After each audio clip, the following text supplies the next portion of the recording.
Assalamualaikum warahmatullahi wabarakatuh. Alhamdulillah, alhamdulillahirabbil wassalatu wassalamu ala asyrofil anbiya'i wal mursalin wa ala alihi washabihi ajmain. Amma ba'd. Apa kabar sahabat semuanya? Semoga di hari ini kita masih diberikan oleh Allah Subhanahu wa taala kesehatan dari jasmani ataupun rohani, sehingga kita masih bisa melaksanakan aktivitas sebagaimana biasa walaupun dalam kondisi pandemi corona.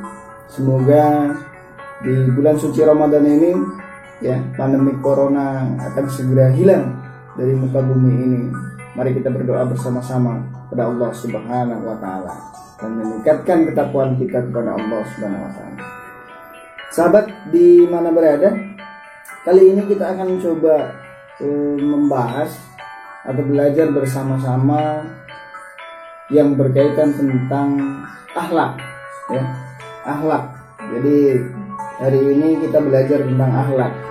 Apa sih itu akhlak? Karena seringkali kita dengar ataupun ketika kita ngobrol atau kita lewat, ada orang berbicara, oh akhlak orang itu kurang baik, anak itu kurang baik, akhlaknya buruk dan lain sebagainya. Jadi kita perlu pahami itu. Apa sih sebenarnya akhlak itu? Nah, dimulai dari akhlak, dari pengertian akhlak itu sendiri.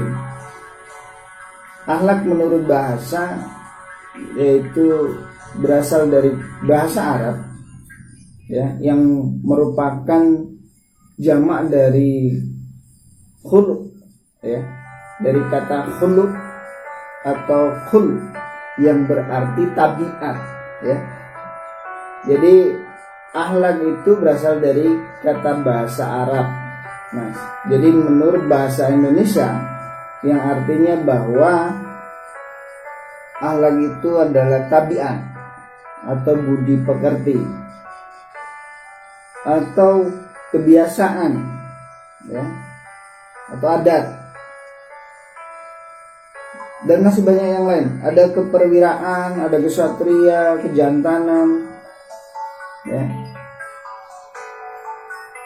Dan kata-kata tadi yang mengartikan bahwa akhlak itu adalah salah satu budi pekerti, kebiasaan, satria dan lain sebagainya, itu sesuai dengan Al-Quran, terkandung dalam surat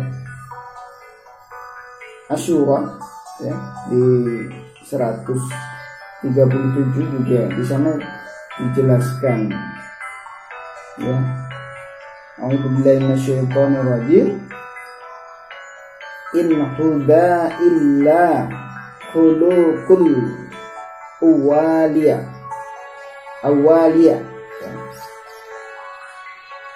Yang artinya agama kami ini tidak lain hanyalah adat kebiasaan orang terdahulu. Jadi ini hanya mengambil dari arti dari akhlak, itu kebiasaan atau adat dari yang dulu atau kebiasaan orang-orang yang terdahulu. Di dalam surat Al-Qalam juga disebutkan, wa innaka la'ala khuluqi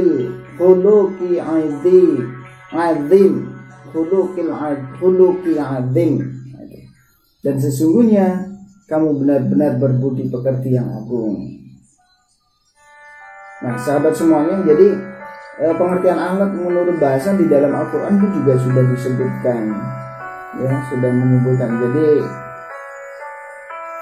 Al-Quran di dalam 2 ayat tadi, yang pertama menyebutkan bahwa akhlak adalah bentuk tunggal, yaitu khuluq, bukan akhlak. Tapi yang kedua, yang terpenting dari ajaran Islam adalah dari keduanya tadi, yang terpenting dalam ajaran Islam adalah mengamalkan ajarannya sehingga menjadi kebiasaan sehari-hari. Jadi agama yang terdahulu tadi, Jadi bagaimana amalan-amalan agama ini menjadi sebuah kebiasaan, sebuah kebiasaan kita sehari-hari. Jadi agama ini menjadi sebuah kebiasaan, menjadi sebuah tradisi, bukan tradisi menjadi agama, tapi kebiasaan agama itu masuk dalam kebiasaan kita sehari-hari. Jadi apa yang dianjurkan di dalam agama Islam, ikut juga menjadi sebuah kebiasaan kita. Jadi bukan kebiasaan masuk dalam ranah agama, tidak, ya. Itu pengertian akhlak, ya, pengertian akhlak menurut bahasa.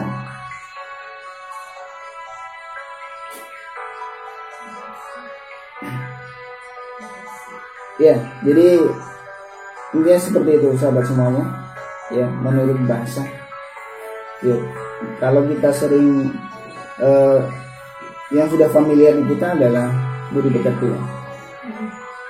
Selanjutnya pengertian akhlak, ya, menurut istilah. Sudah pasti ketika kita berbicara tentang akhlak menurut bahasa, pasti juga ada menurut istilah, agar ini bisa dipahami kita semuanya. Nah, sedangkan akhlak menurut istilah atau secara istilah, ya, akhlak didefinisikan sebagai sifat yang tertanam dalam jiwa manusia, sehingga sifat itu akan muncul secara respon bila mana diperlukan. Respon itu tanpa memerlukan pemikiran atau pertimbangan lebih dahulu, serta tidak pula memerlukan dorongan dari luar. Nah itu. Jadi kalau secara istilah akhlak itu seperti itu. Jadi yang memang sudah sifat-sifat yang sudah tertanam di dalam diri kita, ya, dalam diri kita, ketika mendapat sebuah respon dia akan muncul, ya, secara tiba-tiba, langsung refleks, ya, tanpa memerlukan pemikiran atau pertimbangan terlebih dahulu, atau dari dorongan dari orang, dari luar, dari orang lain, tidak. Jadi akhlak itu sifat kita, budi pekerti kita itu tidak bisa dibuat-buat, ya. Jadi alami. Kalau dia sudah dibuat-buat, ya, itu sudah tidak alami lagi, ya. Mau baik kepada orang, ya, mau ramah kepada orang, itu dibuat-buat, ya. Buat-buat. Yang tadinya tidak ramah mau bagaimana menjadi ramah, tidak. Nah, ternyata akhlak itu sudah tertanam pada diri kita, sehingga menjadi sebuah perilaku kebiasaan itu tadi. Tanpa ada dorongan, tampaknya dia akan keluar. Nah, makanya ini juga perlu diperhatikan oleh kita semua, sahabat semuanya. Bagaimana pendidikan kita di masa kecil, di masa kanak-kanak, ya, itu juga bisa nantinya menjadi sebuah kebiasaan, menjadi akhlak anak kita untuk bagaimana menjadi lebih baik ketika dewasa. Tidak perlu lagi disuruh-suruh, ya, karena sudah tertanam di semenjak kecil. Jadi penting bagi kita semuanya, bagi orang tua semuanya, bagi kakak, ibu dan lain sebagainya, untuk bagaimana mendidik anaknya itu dari kecil, sehingga dia akan menjadi anak yang nanti tumbuh menjadi dewasa akan berbudi pekerti yang baik, akan berakhlak yang baik.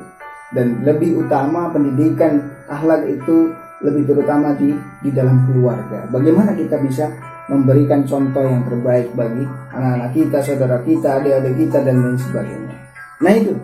Jadi kita tadi sudah tahu bagaimana pengertian dari bahasa, menurut bahasa itu akhlak seperti apa, dan secara istilah juga seperti apa.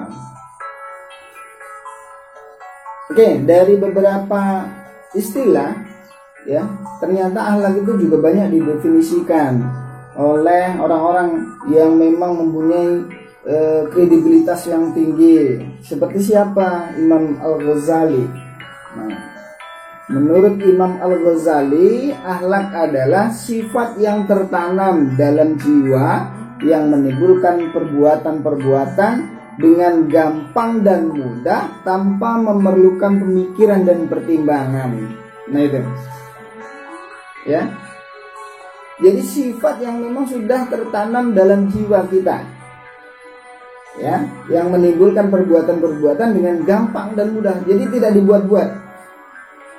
Jadi akhlak atau budi pekerti itu sudah tertanam di dalam jiwa kita, ya.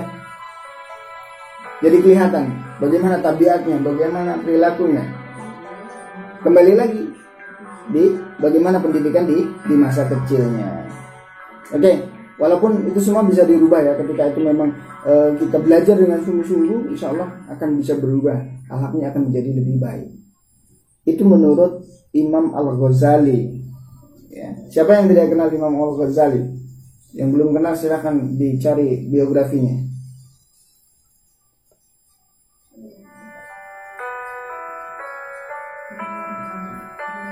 Oke, dari Imam Al-Ghazali kita ke Imam Ibrahim Anis.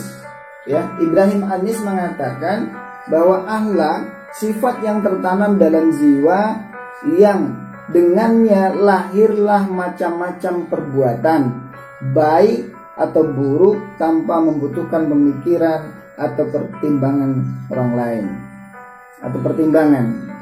Jadi memang apa ya, alami, natural, yang memang keluar dari diri kita, dari jiwa kita, ya.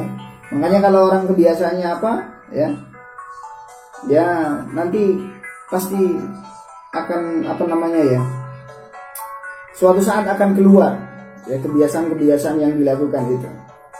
Sehingga bagaimana ketika kita berkebiasaan dengan hal-hal yang positif, ya insya Allah akan keluarnya nanti akan positif. Ya, dari bagaimana kalau Shirley itu mengatakan bahwa ini semua berawal dari mindset kita, bagaimana mindset kita. Ya, yang selanjutnya Abdul Karim Jaidan, dia juga mendefinisikan akhlak. Ya. Akhlak adalah nilai-nilai dan sifat yang tertanam dalam jiwa, ya, yang dengan sorotan dan timbangannya seseorang dapat menilai perbuatannya baik atau buruk untuk kemudian melakukannya untuk meninggalkannya. Nah, kalau Abdul Karim Jaidan itu dia lebih spesifik. Jadi bagaimana akhlak itu terjadi, ya, ketika itu sudah dilakukan, ya, dengan pertimbangan, ya, atau perbuatan atau jadi akhlak ini bisa menilai, ya, perbuatan itu baik atau buruk. Ya, sejenis evaluasi, untuk bahan mengevaluasi. Nah itu. Jadi ketika kita melakukan segala sesuatu perbuatan, itu bisa dinilai dari akhlaknya baik atau buruk. Ya. Setelah kita tahu, kita mau melakukan atau meninggalkannya.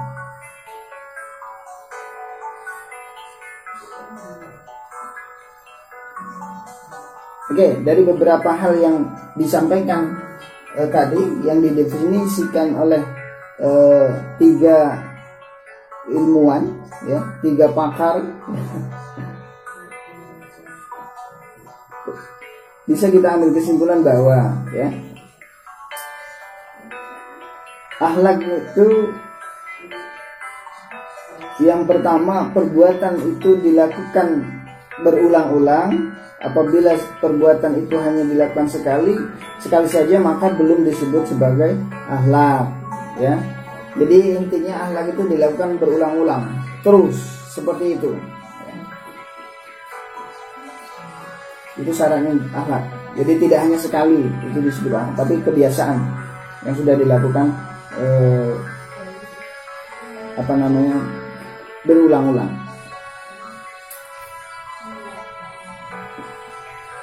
Misalnya pada suatu saat orang-orang yang jarang berdermawan memberikan infak, tiba-tiba memberi uang dengan alasan tertentu, ya. Dengan tindakan ini tidak dapat disebut orang itu murah hati atau disebut sebagai orang yang berakhlak dermawan. Belum tentu, ya, karena perbuatannya itu belum melekat. Tapi kalau sudah melekat, ya, jadi kalau memang itu sudah dilakukan tiap bulan ataupun tiap dia mempunyai rezeki, dia menginfakkan, nah itu menjadi sifat, namanya akhlaknya, ya. Jadi sudah tertanam, oh dia ini dermawan, karena sering bagi-bagi infak, bagi-bagi sembako dan lain sebagainya. Tapi tidak hanya ketika ada kepentingan, ya, tidak hanya ada kepentingan, ya kita tahu sendiri lah di zaman sekarang bagaimana itu. Nah, yang kedua, perbuatan itu akan timbul karena dengan perbuatan itu akan timbul. Perbuatan itu timbul karena dengan mudah tanpa dipikir atau diteliti terlebih dahulu sehingga benar-benar merupakan suatu kebiasaan. Jadi memang hal yang alami ya. Jadi tidak ada yang dibuat-buat di sana. Jadi akhlak itu memang timbul dari diri kita atau kebiasaan kita. Jadi sehingga memang menjadi kebiasaan dan itu akan keluar, ya, akan keluar dari perbuatan-perbuatan kita.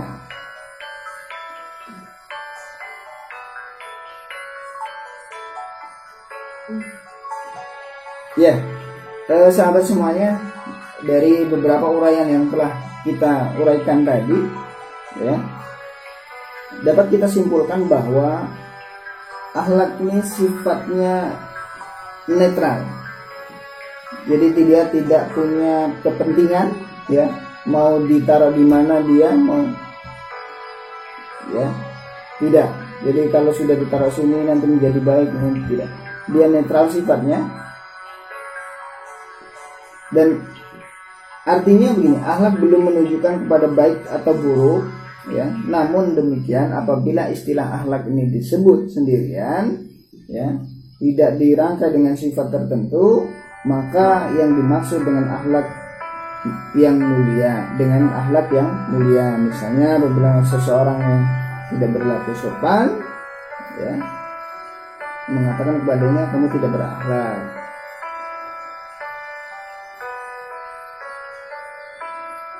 Ya, maksudnya dia tidak punya akhlak yang sopan. Jadi ketika ada seseorang yang tidak berlaku sopan, dia langsung sama berdoa, tidak punya akhlak gitu, ya, tidak punya akhlak.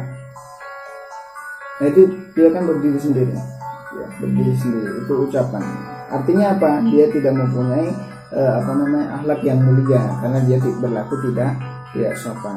Oke sahabat semuanya, itu tadi sedikit dari saya terkait dengan pengertian akhlak, ya.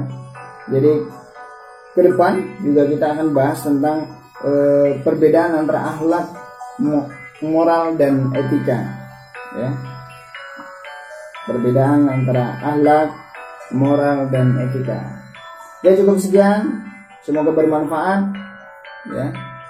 Diakhiri billahi fisabilillah wastabil khairat. Assalamualaikum warahmatullahi wabarakatuh.